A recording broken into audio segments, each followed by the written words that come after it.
Right now, as I said, 57 degrees. That's sunny 102.1. 8:09 the time. Reese Davis inside your radio. A couple of guests on the phone with me right now. Good morning, gentlemen. Morning, Reese. Good morning. Thanks for having us. All right, my pleasure completely. I have a couple of guys here, but first off, I'm going to introduce Dr. Lucas Rucks. Dr. Rucks, how you doing? To you. Hello, Lucas? Yes, can you hear me? Yeah, okay, now I can. Hi, Lucas. Good morning. Okay, now you're the one to talk about the hospitality and ecotourism, right? Yes, sir. Okay, I got this right then. Okay, good. Got both of them on the line. We're going to talk about a couple of new programs that are coming to Grays Harbor College. And the first one, you can get an Associate of Applied Science degree on hospitality and ecotourism. It's a 2-year program, and you can do most of it online. Doctor, ecotourism? Yes, sir. Can we do that around here? We certainly can. I think we've got a great menu.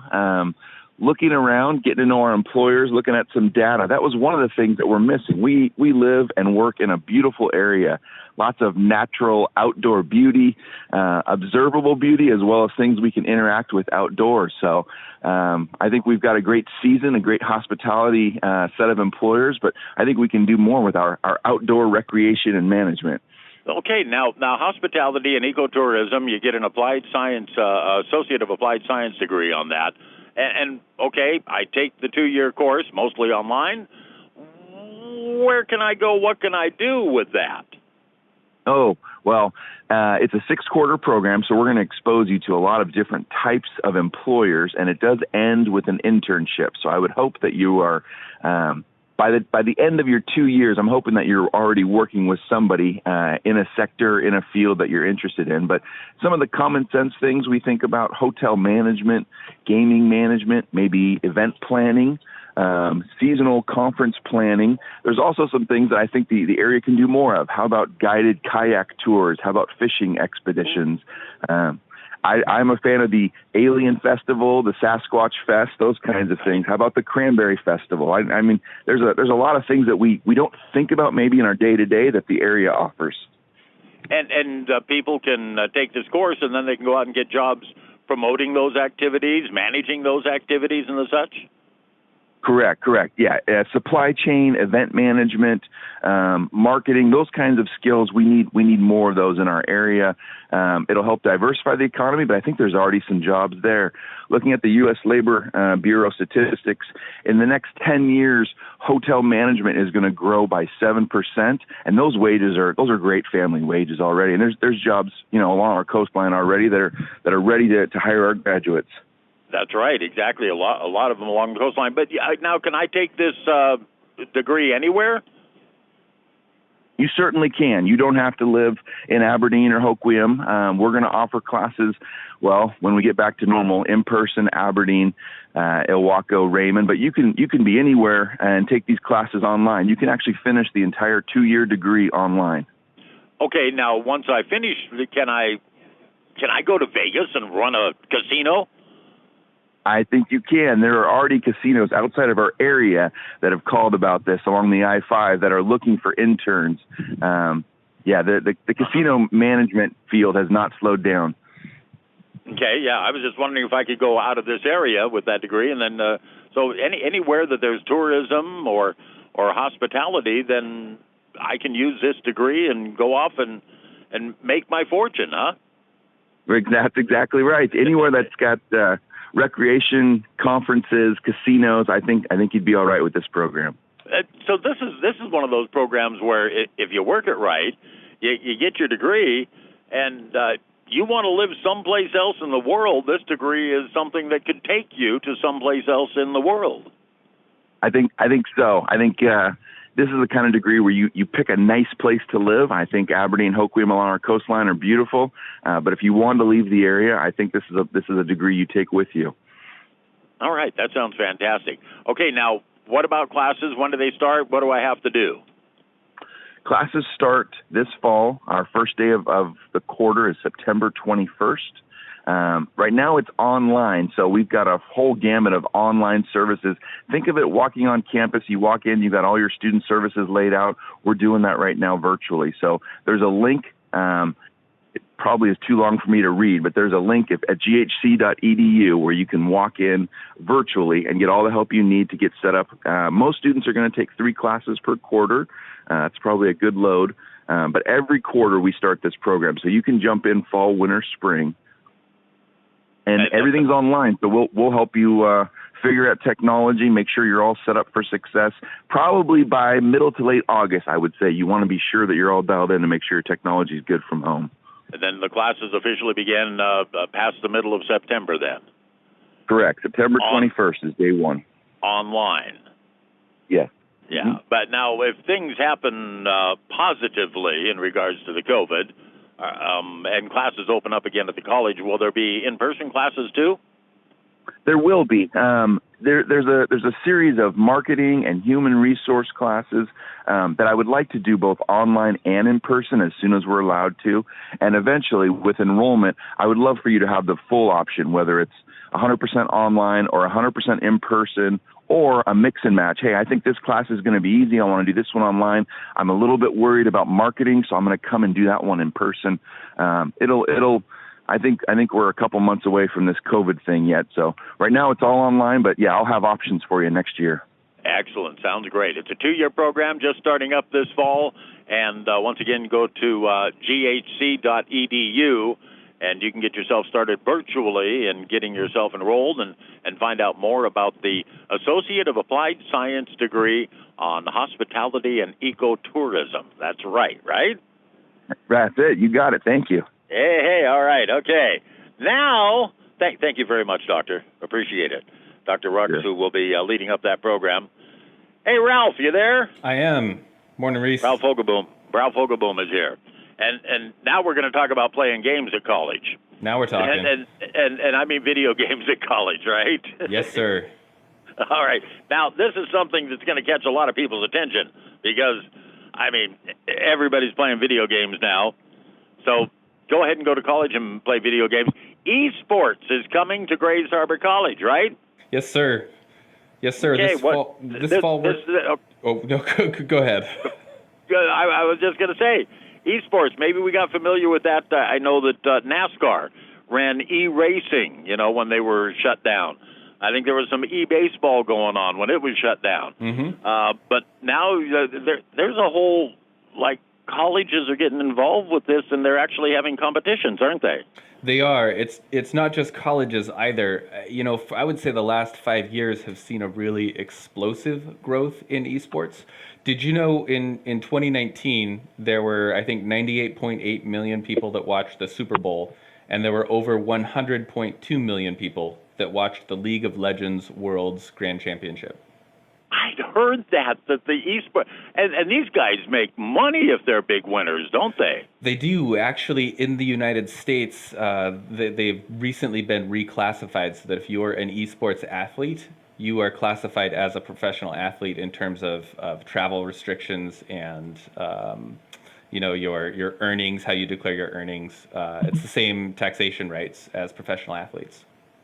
Is this the future of sports?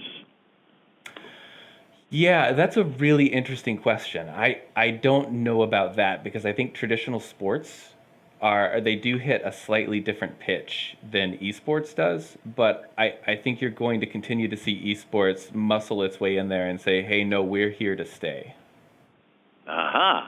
Okay, now what's happening here at Grays Harbor College then? I mean, are you going to get in competition with other schools? Oh, absolutely. So there are multiple national leagues that are set up just for collegiate esports.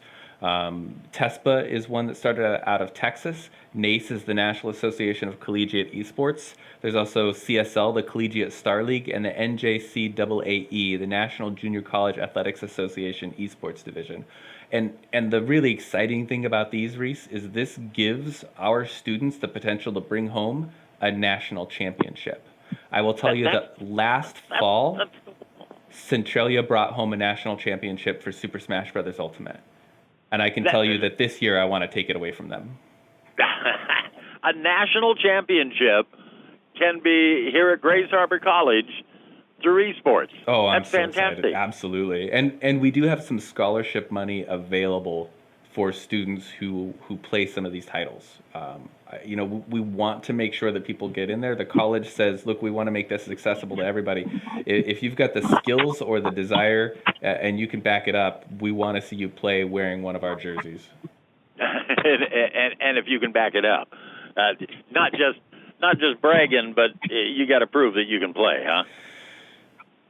Actually, that's a really good point. I want to talk just a tiny bit about that. So one of the things that's really great about the college environment is that it's about growth. So a professional esports team, you need to be out there getting sponsorships or winning tournaments in order to pay the bills. And in a college environment, we're more likely to say, look, are you ready for growth? If you're a silver class player, we can put professional coaching and top of the line equipment, and we can give you consistent teammates and this virtual coaching environment to push your game further, and you can see rapid growth. But if you're a grand champion level player, then hey, we can take your game just a little bit farther. We can go real deep into some of the mechanics or some of the strategy and really push you for that next level. So I mean, yes, we want to see the players who are the best, but more importantly, we want to see players who've got a growth mindset, who are here to grow and improve, because we can put you in touch with resources and push your game farther. So you can make me a better esports player, even if I'm not that good. What about? I mean, people who have never played before. That might be a little bit tricky. There's definitely a lot to get into. So you want to have at least a little experience on these esport games. Reese, it sounds like you want to turn out for the team. Well, I have never played an esport in my life. I mean, I played the old-fashioned Wii golf, and that's about it. Hey, that is an esport. There you go. It's funny because there are so many different varieties of games. People tend to think of shooter games as sort of defining video games, and that's certainly part of it, but that's a bit of an outdated concept. There's a collectible card game called Hearthstone, which is a huge esport. I mean, online poker is certainly a thing. That's not something that Grays Harbor College is doing, but there are so many different types of games, and so many of them are competitive and have that element of skill, strategy, along with mechanical skills. It's absolutely fascinating to watch. Now, will they play at home? Will they play up at the college? How would that work? So at the college, we are building an esports arena. And the term arena just means that it's capable of serving the games out to thousands of people. That's more of a broadcast sense. The room probably seats 35 folks, but it does have 12 top-of-the-line computers, gaming chairs, 27-inch 244 hertz monitors. We've got a bunch of different controllers. We've got a station for Smash Ultimate, 2 stations for Smash Ultimate. There's a projector, there's a couple of digital signage. There's a streaming booth. It's just going to be incredible. But fall quarter, we will be mostly remote. We will be having players play from home, certainly for the practices. We're still waiting to find out about league play, if they get to come in for the actual games. Okay, and they will be competing against other college students across the nation? Absolutely. All right, fantastic. What do they do if they want to be involved with this? So there's 2 different ways, and I think really 2 different kind of people who might get involved with this. One is somebody who's ready to join our varsity or JV teams. And if you just head over to ghc.edu/esports, you'll see a button for join the team. You can fill out the recruiting form, and that puts you directly in touch with me. And we can figure out, okay, well, you do need to be a student at Grays Harbor College to get access to those varsity and JV resources and to get to qualify for any of these collegiate leagues. But that's the best way to get started there. The second thing, Reese, and the thing that is happening right now is every Thursday we're doing a gaming night, an all ages community gaming night, on twitch.tv/GHC Esports, where we play all kinds of games with anybody in the world, really. We've had people as far away from Florida who've stopped by to play games with us on those nights. And we do all, stuff like Minecraft, along with the more competitive games like Overwatch or League of Legends. And it's just been a lot of fun to really connect with our community, where we get together and really honor the importance of play. Okay. So for esports, and if you are interested, we talked earlier about the Associate of Applied Science degree on hospitality and ecotourism. The best thing to do is go to ghc.edu on your trusty little computer or handheld device and get all kinds of information there and get yourself set up, right? Absolutely. Okay, gentlemen, thank you both. I'm going to put you on hold, so Thank hang you, in there, Reese. okay? All right, hang on for a second. Sunny 102.1. It is 8:25, and time now for our digital goddess, Kim Commando. Apple's Siri, Amazon's Alexa, Google's Assistant. Okay, gentlemen, I'm putting you on hold, and then you'll go down to Johnny on the jet. Thanks so much. Perfect. Okay. Okay, thanks a lot. I appreciate it. Came out and correspondence were, emailed in and